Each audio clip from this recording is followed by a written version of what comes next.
সম্প্রতি আওয়ামী লীগের সাধারণ সম্পাদক ওবায়দুল কাদেরকে নিয়ে সমালোচনা করতে দেখা গেছে সময় টিভি ও বাংলা ইনসাইডারকে। এতে করে অনেকে অবাক হচ্ছেন যে সরকার ঘনিষ্ঠ মিডিয়া হয়েও কেন হঠাৎ ওবায়দুল কাদেরকে নিয়ে এরকম সংবাদ প্রকাশ করলো তারা। ওবায়দুল কাদেরকে কি বলেছে এই দুটি মিডিয়া, সেটি থাকছে আমাদের আজকের এই আয়োজনে। রাজনৈতিক অঙ্গনের নানান ইতিহাস ও তথ্য পেতে আমাদের চ্যানেলটি সাবস্ক্রাইব করে বেল বাটনটি প্রেস করে রাখুন। গত 23 জুলাই সময় টেলিভিশনের ওয়েব ভার্সনে 4 দিন ধরে কোথাও নেই ওবায়দুল কাদের এই শিরোনামে এক প্রতিবেদন প্রকাশ করেছে টিভি স্টেশনটি। সেখানেই বলা হয়, শুক্রবার প্রধানমন্ত্রী ও আওয়ামী লীগ সভাপতি শেখ হাসিনার সঙ্গে 14 দলীয় নেতাদের বৈঠকের পর গণমাধ্যমের সামনে হাজির হয়েছিলেন ওবায়দুল কাদের।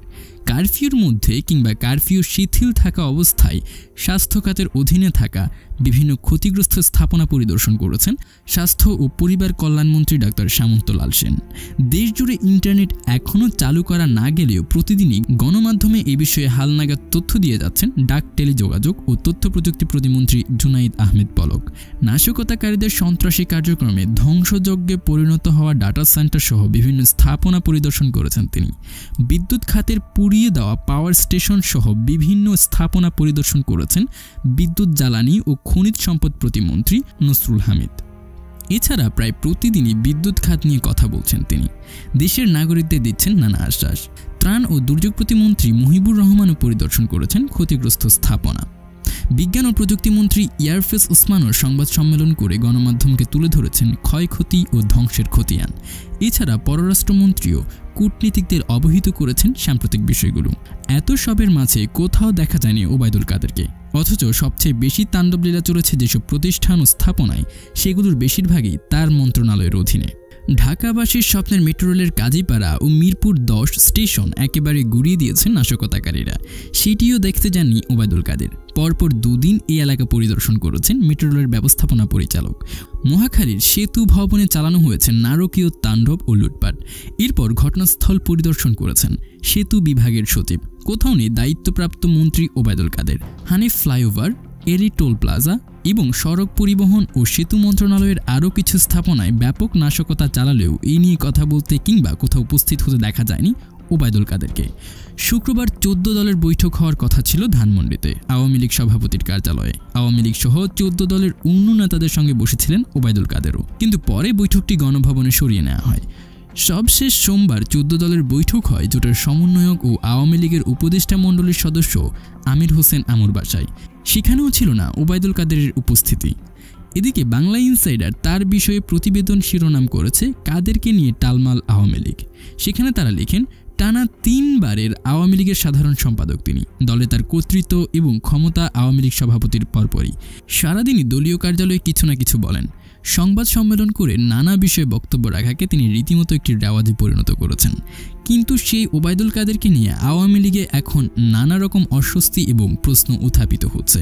ওবায়দুল কাদেরের নেতৃত্বে আওয়ামী লীগের এই বেহাল দশা কিনা তা নিয়েও প্রশ্ন করেছেন দলের কর্মীরা। তারা ওবায়দুল কাদেরের অতিকথনের সমালোচনাও করেছেন। আর সাম্প্রতিক সময়ে আওয়ামী লীগের মধ্যে আত্মসমালোচনা করেছেন। বিশেষ করে কোটা আন্দোলন যখন সহিংসতায় রূপ নেয়, তখন আওয়ামী লীগের নেতাকর্মীদের যেভাবে মাঠে নামার কথা ছিল, সহিংসতা প্রতিরোধের জন্য আওয়ামী লীগ সেটা করতে পারেনি। আর এ নিয়ে দফায় দফায় আত্মসমালোচনা হচ্ছে আওয়ামী লীগে। প্রতিদিনই আওয়ামী লীগ কার্যালয়ে দলের সাধারণ সম্পাদক ওবায়দুল কাদের বিভিন্ন নেতাদের নিয়ে কথা বলেছেন, কিন্তু এই সমস্ত বৈঠকগুলোতে প্রায় উত্তপ্ত পরিস্থিতির সৃষ্টি হচ্ছে। গতকালও আওয়ামী লীগের আত্মসমালোচনামূলক বৈঠকে হইচই হট্টগোল হয়েছিল। অনেকেই ভুয়া ভুয়া বলে স্লোগান পর্যন্ত দেয়। এরকম পরিস্থিতিতে সংগঠনকে পুনর্বিন্যাস করা, সংগঠনকে শক্তিশালী করার বিষয়ে অনেকেই গুরুত্ব দিচ্ছেন।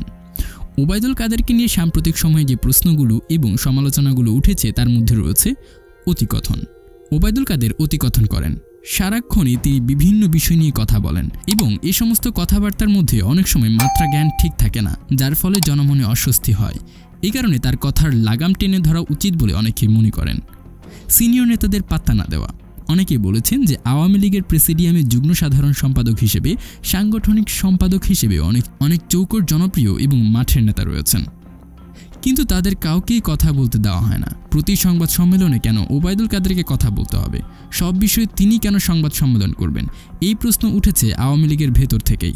বিশেষ করে সৈয়দ আশরাফুল ইসলাম যখন আওয়ামী লীগের সাধারণ সম্পাদকের দায়িত্ব পালন করেছেন, তখন দেখা গেছে যে সৈয়দ আশরাফ কথা বলতেন কম, অধিকাংশ সময় কথা বলতেন যুগ্ম সাধারণ সম্পাদক। এখন সেই পরিস্থিতি পাল্টে গেছে, কোনো নেতাকেই কোনো স্পেস দেওয়া হয় না। এটি নিয়ে আওয়ামী লীগের মধ্যে তীব্র সমালোচনা হচ্ছে। সিদ্ধান্ত দিতে পারেন না। ওবায়দুল কাদেরের বড় সমস্যার বিষয় হিসেবে চিহ্নিত করা হয়েছে যে তিনি ঠিকমতো সিদ্ধান্ত দিতে পারেন না। উদাহরণ হিসেবে ঢাকা মহানগর উত্তর এবং দক্ষিণের পূর্ণাঙ্গ কমিটির প্রসঙ্গ নিয়ে কথা উঠেছে। এই কমিটিগুলোতে জমা দেওয়া হয়েছে, কমিটির বিরুদ্ধে পদ বাণিজ্যের অভিযোগ উঠেছে। টাকা নিয়ে অডিও রেকর্ড পর্যন্ত সামাজিক যোগাযোগ মাধ্যমে ভাইরাল হয়েছে। এরপরও এই ব্যাপারে কোনো সিদ্ধান্ত নেওয়া হয়নি। 3 বছর হতে চলল, ঢাকা মহানগর উত্তর দক্ষিণের কোনো কমিটিও হয় না। সাধারণ সম্পাদকের কারণে সারা দেশে আওয়ামী লীগের মধ্যে বিভক্তি কোন্দল দানা বেঁধে উঠেছে বলে অনেকে মনে করেন। যদি তিনি নির্লিপ্ত না থাকতেন, উদাসীন না থাকতেন এবং দ্রুত সিদ্ধান্ত গ্রহণ করতে পারতেন, তাহলে এই পরিস্থিতিগুলো হতো না বলে অনেকে মনে করেন। কর্মীদের সঙ্গে যোগাযোগ নেই। ওবায়দুল কাদেরের সঙ্গে কর্মীদের যোগাযোগ নেই। তিনি দলীয় কার্যালয়ে আসেন, কয়েকজন নেতার সঙ্গে কথা বলেন, আবার চলে যান।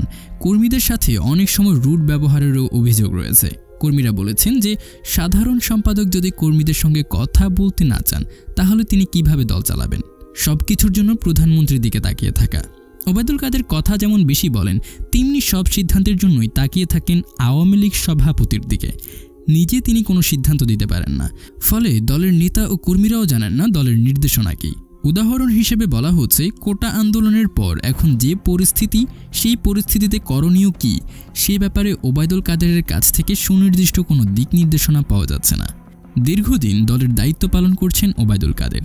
একসময় ত্যাগী পরীক্ষিত নেতা হিসেবে তিনি সম্মানের জায়গায় আছেন, কিন্তু অনেকে মনে করেন যে এখন সময় হয়েছে ওবায়দুল কাদের দলকে যোগ্য নেতৃত্ব দিয়ে এগিয়ে নিতে পারছেন না।